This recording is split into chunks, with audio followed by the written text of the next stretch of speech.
Buenas noches, espero que estén pasando una velada agradable de aquel lado de la pantalla.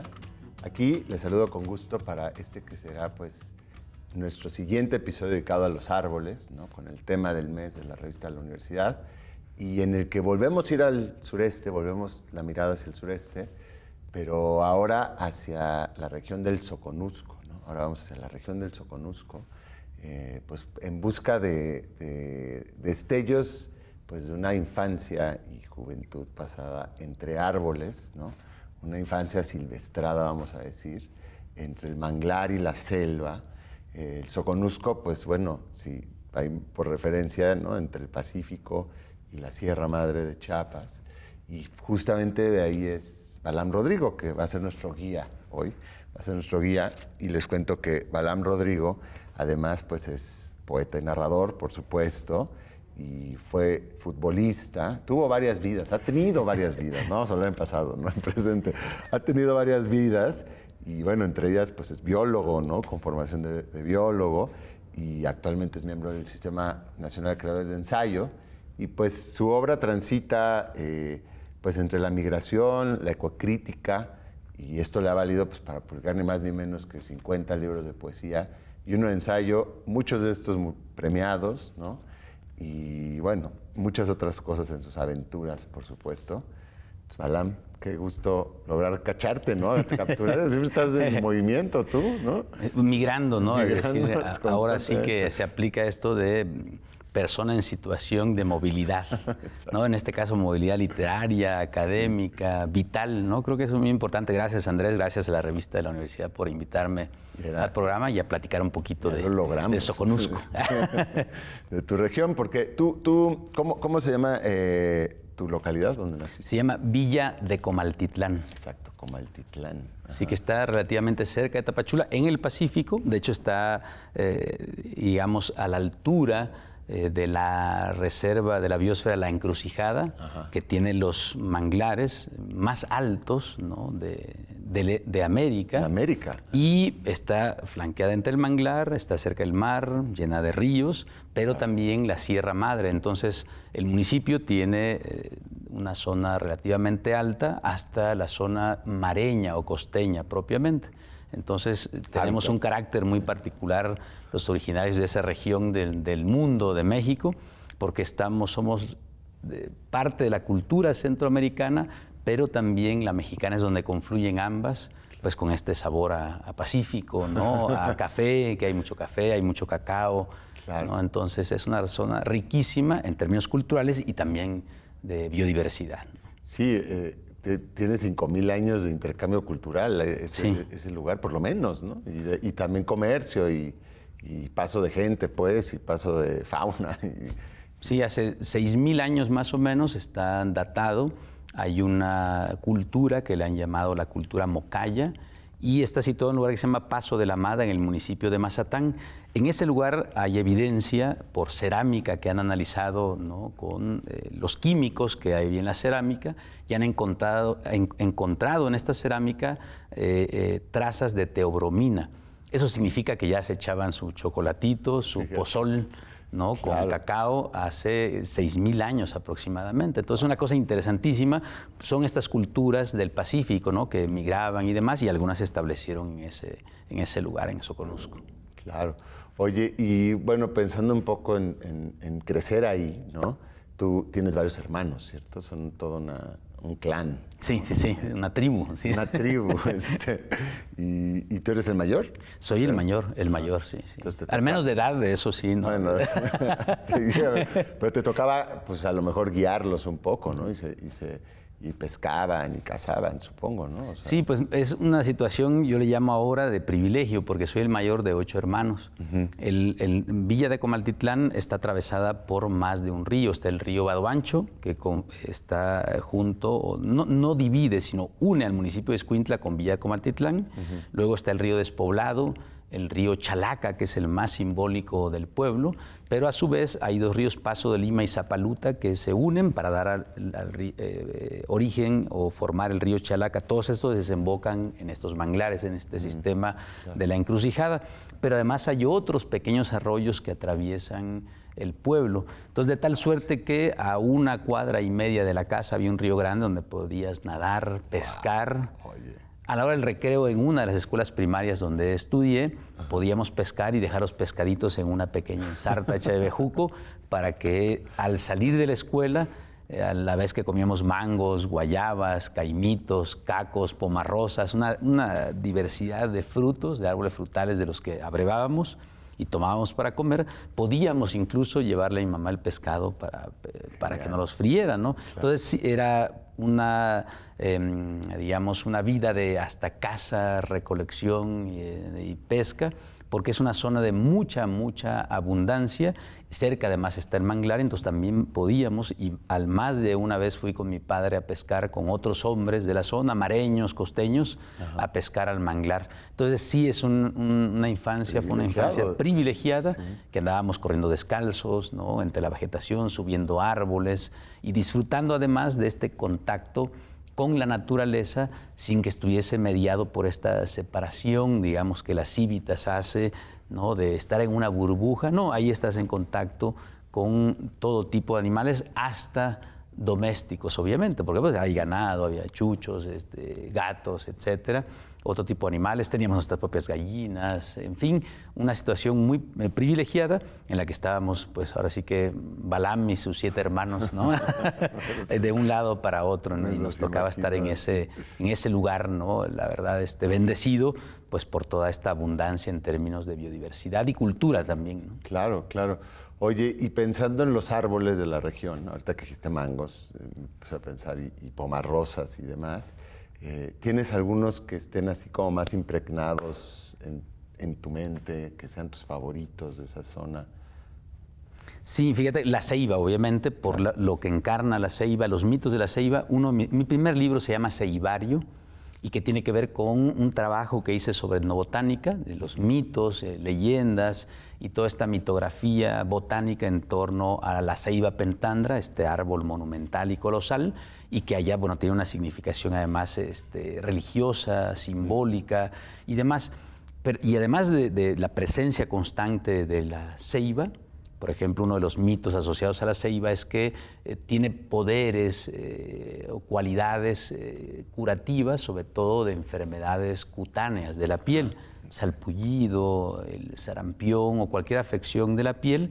La gente se hacía comadre o compadre de la ceiba y después de un ritual se supone que la ceiba podía quitarles estas enfermedades, porque además tiene pequeñas espinas, sí, claro, árbol, que le ayudan y le ayudaron pues en tiempos pasados a que los grandes mamíferos no se comieran su corteza, ¿no? Bueno, quienes estudiamos biología, porque fotosintetiza también con la corteza y tiene esas espinas gigantes, algunos de los ejemplares, sobre todo los juveniles, sí, para evitar la herbivoría, claro, propiamente. Pero está asociada además con los lagartos, con los reptiles, en las culturas mesoamericanas, y para las personas les quita esa afección y había que estarlas saludando a la ceiba cada vez que pasaban cerca de ella para que no volviera la enfermedad. Y bueno, y además de la ceiba, el capulín, los capulines que crecían ahí en la casa porque no los comíamos. Hay un árbol que me gusta mucho también por los relatos que tengo ahí, la relación, que son las tabebullas, el roble de la costa, que es una vignoneácea, un árbol que tiene unas flores le llaman también matirisguate en algunos lugares, bueno, y entonces florece de manera hermosa, tabebulla rósea ya cambió el género, pero yo lo sigo conociendo como tabebulla. Y entonces en ese árbol particularmente yo me subía cuando me regañaban y alguna vez ahí me quedé durante horas, no sé cuánto, y pensaban que ya me había huido de la casa porque mi madre me corrió, era yo muy travieso, y yo me quedaba observando desde arriba del como árbol, el varón pues, rampante de todo, cómo pasaba todo y demás, y pues ya hasta que me dio hambre, pues el hambre no anda en Balaam, entonces ya tuve que descender, ¿no?, al inframundo de la casa, que me regañaran de nuevo y pues ya comer lo que tenía que comer. Pero sí, le tengo mucho cariño a ese árbol por eso, por esas historias que están ahí vinculadas también. ahí, ¿no? Pero sí, los capulines, además nos subíamos con mis hermanos y las almendras que estaban ahí en la casa. Pero había muchos árboles y además creo que forma parte de la riqueza, lo que te había comentado en las charlas que hemos tenido. Yo le llamo de esta riqueza biolingüística, ¿no? Es decir, tenés no solamente la palabra, sabes que representa un animal o una planta determinados, pero podés asociar esa palabra con la planta, con el ser no humano con el que está vinculado. Es decir, ceiba, ¿y qué es una ceiba? Para algunas personas, yo conocí, hace rato platicaba con mi suegra, le comentaba, tuve una amiga de nombre Dalia y no lograba asociar su nombre, su propio nombre, con la planta, que es además, bueno, y con la flor, que es la flor nacional, además, ¿no? Mexicana, y la rosa. Y eso, hay una desconexión y para nosotros era totalmente natural. Entonces me doy cuenta, en algunos libros míos hablo de plantas y animales propios de la región y que tienen nombres vernáculos muy singulares en esa región, pero es parte también de nuestra riqueza, ¿no? Supuesto, sí, ¿no? Biolingüística le llamo yo, ¿no? Y que cómo representamos y cómo hablamos es muy importante. Y entonces todo ese paraíso, tanto verbal como físico, pues ha conformado parte de quién soy, ¿no? De mi identidad, y pues llevo a todos lados plantas y animales, ¿no? en mi mente, corazón, y bueno, café obviamente, y chocolatito, ¿no?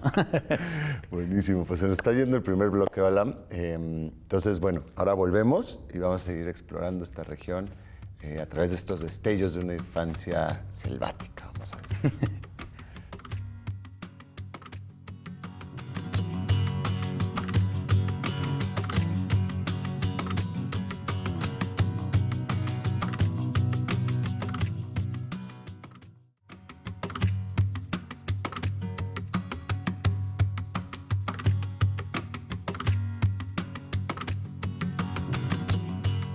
Qué bueno que no le cambiaron, o si acaban de sintonizar, pues les damos la bienvenida. Estoy platicando aquí con Balam Rodrigo, biólogo y escritor, además de alguien con conocimiento de la vida de monte y con una infancia enclavada en el Soconusco, ¿no?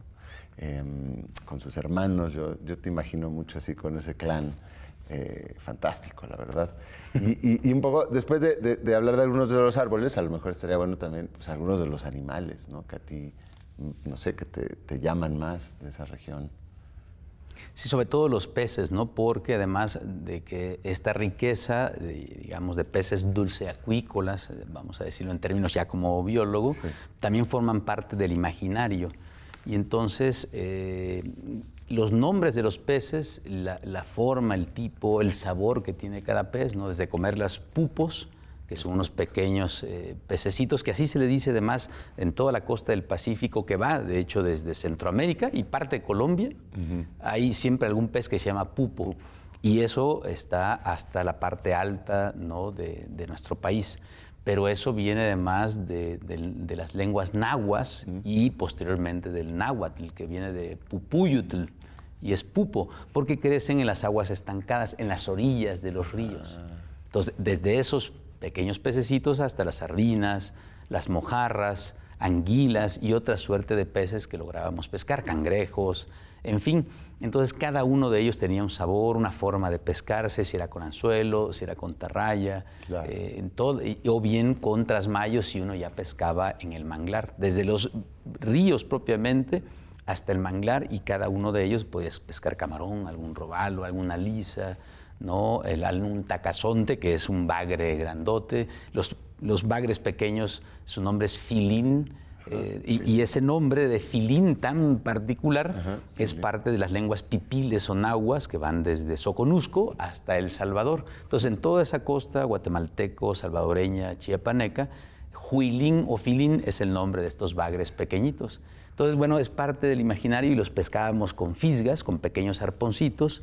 Se metía uno a buscar en las piedras o con anzuelo, dependiendo el tipo de pez. Entonces, eso enriqueció mucho de nuestro imaginario, en el caso de la pesca particularmente, leyendas, mitos en torno a la pesca, y también la cacería, ¿no? Es comer tusa. Las tusas eran uno de los alimentos que nos gustaban mucho, la tusa horneada.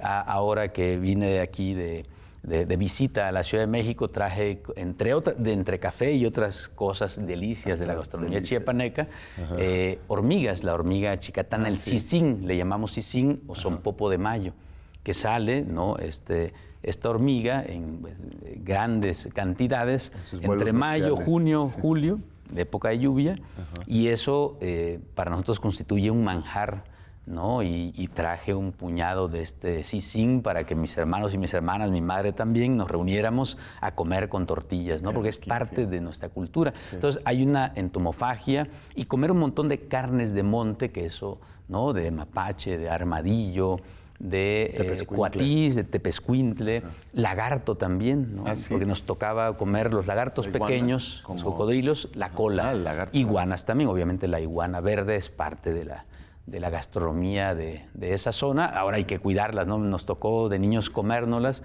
y, bueno, una de mis hermanas y yo somos biólogos, ya tenemos que cuidar o intentar cuidar y ayudar a las personas a que comprendan que no debe haber una cacería de consumo, porque es a veces la única forma de proteína y de carne que pues consumen las comunidades pequeñas, los pueblos originarios, algunas familias que no tienen a su alcance más, y es parte de su alimentación y cacería de subsistencia, no deportiva, ¿no? Creo que eso es ridículo. Pero sí, nos alimentó, además de todo eso, pues todo lo que está relacionado, los mitos, las representaciones simbólicas, las leyendas, los cuentos, toda esta oralidad en torno a la cacería. Y eso para mí es muy, muy importante porque también forma parte incluso de mi literatura, ¿no? Claro. Y eso me iba a llevar a preguntarte un poco, o sea, el llamado de lo salvaje, por citar a Jack London, pues lo tienes ahí desde nacimiento, pero el llamado de las letras, de la escritura, ¿cuándo sucedió en ti? O sea, ¿tú siempre has escrito o empezaste en algún momento dado? ¿Y qué leías ahí o cómo se fue nutriendo esa otra parte, digamos? Pues ahí en ese pequeño pueblo, Villa de Comaltitlán, mi padre y mi madre tenían libros, les gustaba la lectura. Mi padre vendía en la calle, era un vendedor ambulante, digamos, comerciante en la calle, pero siempre llevaba un libro, le gustaban mucho los libros sobre temas policíacos, ¿no? Y de investigación. A mi madre a la literatura. De hecho, mi nombre Rodrigo tiene que ver con Rodrigo Díaz de Vivar, con el mío Cid. ¿Sí? Y Balam por Balam, el primer hombre de maíz del Popol Vuh, Balam Quitsé. Entonces ya venía un poco signado quizá por eso, señalado. Y en la casa había un puñado de libros, pero sí había. Y esta costumbre de leer, ver a alguien leer, eso sí fue muy importante, mientras que quizá en otros hogares, en otras casas, ¿no? En términos materiales de manera muy elemental, ¿no? Algunos llamarían pobreza, ¿no? Yo creo que es una sencillez porque había una riqueza de otras cosas. Claro. Esos pocos libros constituyeron una riqueza y me gustó leer desde muy pequeño. Entonces me fui por ahí, pero ya esta relación con la literatura se dio aquí en la UNAM gracias a la Biblioteca Central y a los libros de las bibliotecas de la UNAM. También fui un niño de biblioteca en Chiapas, ¿no? Tanto en mi pueblo como en San Cristóbal de las Casas, donde viví de niño y terminé ahí la secundaria y estudié parte de la prepa. En Tapachula fui poco a la biblioteca, quedaba muy lejos de casa. Pero aquí las bibliotecas de la UNAM, sobre todo la Central, fueron un tesoro para mí y ahí me hice un lector de literatura, porque en ciencias, en la Facultad de Ciencias donde estudié, sí había libros de literatura, pero pues era donde uno hacía las tareas, los trabajos, la investigación, y eso representó para mí este contacto ahora sí que de fuego, de llama con los libros de la Biblioteca Central, la apertura, ¿no? Es decir, que me abriera hacia un mundo insospechado, ¿no? Y entonces me hice lecturas sobre todo de poesía, narrativa muchísimo, de ensayo, y voy a mencionar algunos autores. El que me llevó por ese camino, curiosamente, fue Stephen Jay Gould, nuestro querido paleontólogo, admirado por mí y gran escritor, además, un erudito. Sí. Y las citas de libros, es decir, los epígrafes en algunos o en muchos de sus libros, me llevaron a buscar a esas autoras o autores de libros de literatura o de arte, porque además conocía mucho de arte plástico y de muchas cosas. Entonces creo yo que como detonador de lectura, mis lecturas de libros de literatura, está también mediada por Stephen Jay Gould y otros grandes escritores de ciencia, ¿no? Sí, claro. Y entonces tú, digamos, durante la carrera, unos años, de abrevar de la llama, como dices, pero ¿en qué momento dijiste, yo también quiero escribir? O sea, ¿vino junto con Pegado o fue posterior? Desde chico tenía ganas tenía la idea de ser escritor. ¿Ah, sí? Sí, ¿Tenías esa? es decir, te quería escribir ciencia particularmente y Claro. libros sobre ciencia, es decir, sobre paleobotánica, que trabajé paleobotánica un tiempo, Sí. y hacer divulgación para dar a conocer al público qué es un fósil. Eso ya lo tenías. Sí, ya tenía esas ideas, pero yo no pensaba ser, de hecho, poeta, sino narrador. Y comencé a escribir primero cuento. El único taller que he tomado, y buena falta me hizo, nunca tomé talleres, creo que tendría que haber tomado más talleres de escritura, fue un taller de cuento que impartió Juan José de Giovannini en la Facultad de Ciencias, invitado por el coordinador de Cultura, porque bueno, era su amigo, me lo invitó a dar un taller y ahí nos inscribimos algunos biólogos, ¿no? Creo que ningún físico, ningún matemático, lo recuerdo muy bien, casi todos de biología, y actuario creo que no había tampoco ninguno.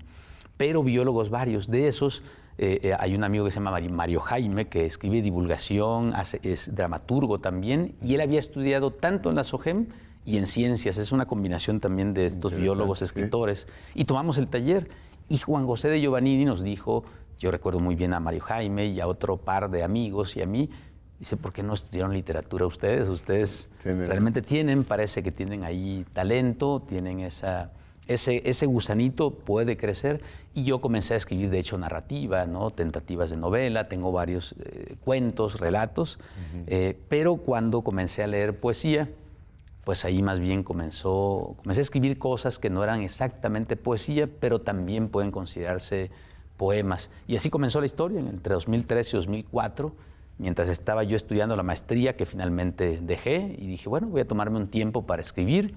Y así comencé, digamos, de la noche a la mañana, y ese mismo año, en el 2004, me gané un par de premios, el Premio Estatal de Poesía en Chiapas, llamado Raúl Garduño, convocado por un festival, una feria de San Marcos en Tuxtla, y aquí saqué segundo lugar en el concurso de poesía Décima Muerte de la UNAM. Entonces eso me señaló. Subrayó la decisión. Pues parece, ¿no?, que ¿Qué? no está tan mal la cosa, y otros lectores, en este caso un puñado de jurados, tanto en Chiapas como aquí en la UNAM, parece que va por la poesía, y ya pues me seguí por ese camino un rato, ¿no? El placer tortuoso de la escritura, ¿verdad? No, sí, bueno, y ese largo trecho, pues ya es un recorrido ya de 2 décadas, y pues le va bien a tus libros con los premios, ¿no? Parece. Sí. Ahora ya está en el ensayo, ¿no? Saltando. Sí, y es que no dejé de escribir ensayos, sino que finalmente alguien me decía, oye, ¿por qué no escribís otra cosa, otros géneros? Le digo, es que sí los escribo, pero tengo un impulso creativo relacionado con la poesía que, de hecho, en los últimos 5 años, creo yo, no es que haya dejado de lado, pero lo he enfocado más en algunos libros de ensayo que no he publicado, y también en otras novelas que sí tengo la intención, claro, ahora sí, de publicar. Yo sentía además que tenía una inmadurez en términos de escritura, y hasta que no madurara un poco más, ahora sí que el machete, la pluma para trabajar, entonces no podía ya publicar. Como este libro, bueno, uno de mis libros que se llama Kraken, que es una combinación. No me preocupé por el género literario bajo el cual escribí este libro, que es varias cosas, vos lo conoces muy bien.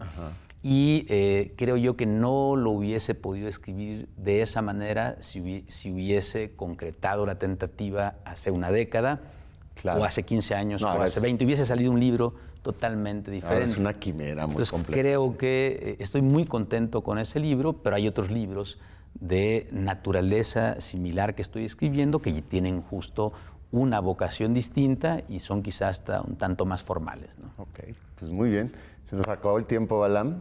Qué bueno que mencionaste Kraken ahí para que vayan buscando. Ese es, pues, el más reciente al menos. No voy a decir último porque nunca habrá un último mientras camines, creo. Y también yo, un personal favorito y que a lo mejor algunos de ustedes conocen, y si no se los recomiendo mucho, pues el libro centroamericano de los muertos. Y bueno, yo creo que cualquiera que agarren de Balam va a ser garantía. Pues muchas gracias por sintonizar. Nos vemos aquí próxima semana, misma hora, mismo canal, para todavía uno más de Árboles. Buenas noches.